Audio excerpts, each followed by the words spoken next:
Hey guys, హాలిడేస్లో రోజు సినిమాలు చూసి చూసి బోర్ కొట్టింది. సో ఈరోజు ఒక మంచి పని చేయాలని చెప్పి డిసైడ్ అయ్యాను. అదేంటంటే నా స్టడీ టేబుల్ని సర్దడం. So let's do it. And this is my study table. ఇవన్నీ టైం టేబుల్స్. అన్నీ రాస్తాను కానీ ఒక్క రోజు కూడా ఫాలో అవ్వలేదు. చాలామంది రిలేట్ అవ్వచ్చు కదా. రిలేట్ అయితే కమెంట్ చేయండి. దీన్ని క్లీన్ చేయడం కన్నా పెద్ద పని, మంచి పని నాకు ఇంకేం దొరకలేదు. అండ్ నా బుక్స్ అన్నిటిని బాక్స్లో ప్యాక్ చేసేసా. And this is my chair. చైర్లో బట్టలు ఉన్నాయంట అనుకుంటున్నారా? అమ్మల గురించి తెలిసిందే కదా, ఎక్కడ చైర్ కనబడినా చాలు పెట్టేస్తుంటారు. అదేంటో. It's time to clean. అంటే అక్కడ దుమ్మెలు లేకపోయినా మనం ఖర్చీఫ్ కట్టాల్సిందే. అదంతే, వీడియోకి బాగుండాలి కదా. చూసారా ఎంత మెరిసిపోతుందో. అండ్ ఇప్పుడు నేను ఎప్పుడూ ఫాలో అవ్వని టైం టేబుల్స్ని తీసేసి ఆ గోడని అలానే ఉంచలేక స్టిక్కర్ అంటించేసాను. అండ్ టిష్యూస్ ఉండాల్సిన ప్లేస్లో పేపర్లు పెట్టి ఇలా వాడుతుంటాం మనం. క్రియేటివిటీ లెవెల్స్ ఏం చేయలేం. This is the final look. అన్ని ఆర్గనైజర్స్ అన్నీ నేను పెట్టుకోను, ఎందుకంటే నేను వాడేది ఒక పెన్. ఆ పౌచ్ కూడా నా దగ్గర ఉండదు. సో నాకు ఆ పెన్ తప్ప ఏం అవసరం లేదు.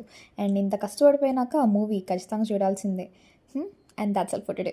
మళ్ళీ కలుద్దాం. బాయ్.